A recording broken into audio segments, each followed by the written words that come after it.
Good evening, everyone. I'm Riley King, and welcome to this evening edition of U.S. News, International News, Business News, Political News with Riley King. Let's begin this edition. First up, coronavirus updates. 1 million COVID-19 cases in U.S. There are now at least 1 million confirmed cases in the U.S.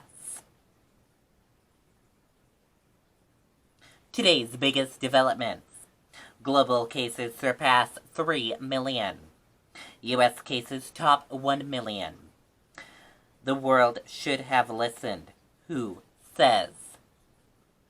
NYC doctor who treated coronavirus patient dies by suicide. Georgia's business owners split on whether reopening is worth the risk. Owners decide whether getting back to work is worth the danger of COVID-19. For Roasters, a neighborhood restaurant in Atlanta, preparation for lunch rush started early on Monday morning. They prepared to welcome back dine-in customers for the first time in 6 weeks, but not without new precautions. By staging tables 6 feet apart, Roasters has reduced its indoor seating by 75%. The restaurant also sanitized everything from top to bottom to ensure its customers and staff feel safe. As Georgia eases restrictions, business owners are faced with the difficulty decision on whether or not to reopen. Last week, gyms, beauty shops, and bowling alleys, among other businesses, were given the green light to open their doors.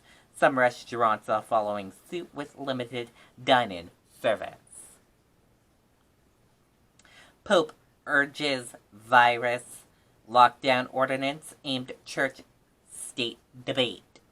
Pope Francis is wading into the church-state debate about the virus-imposed lockdown on religious services.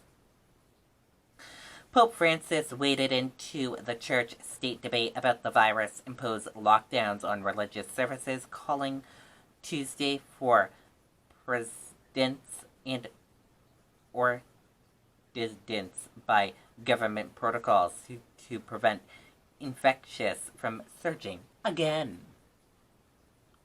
And let's take a look at that U.S. stock market and see how that U.S. stock market closed for this Tuesday evening. Take a look. And here is a look there. Your Dow Jones Industrial Average closed in the red and went down. Your Nasdaq closed in the red and went down. S&P 500 closed in the red and went down. Gold closed in the red and went down. Oil closed in the red and went down. U.S. 10-year closed flat. Euro/USD closed in the red and went down. And VIX closed in the green and went up. Dow rises 100 points in volatile trading, heads for the longest winning streak since January. The Dow Jones Industrial Average rose on Tuesday amid enthusiasm around the prospect of states reopening the U.S. economy and was handed for its longest daily winning streak since the start of 2020. Here's what to expect from Starbucks earnings. Starbucks is expected to report earnings after the bell Tuesday. The global coffee chain said in early April that its fiscal second quarter adjusted earnings per share will be 32 cents, down from 60 cents per share in the year ago period. Starbucks withdrew its fiscal 2020 outlook, citing the dynamic nature of the coronavirus crisis. Coronavirus government response updates. Trump says he'll sign executive order on liability problems to keep meat plants open. There's plenty of supply. It's distribution, he said. And that does it for this evening edition of U.S. news, international news, business news, political news with Riley King. Thank you for watching. Have a wonderful evening. I'll see you back here tomorrow with more of your U.S. news, international news, business news, and political news. Good night and bye, everyone.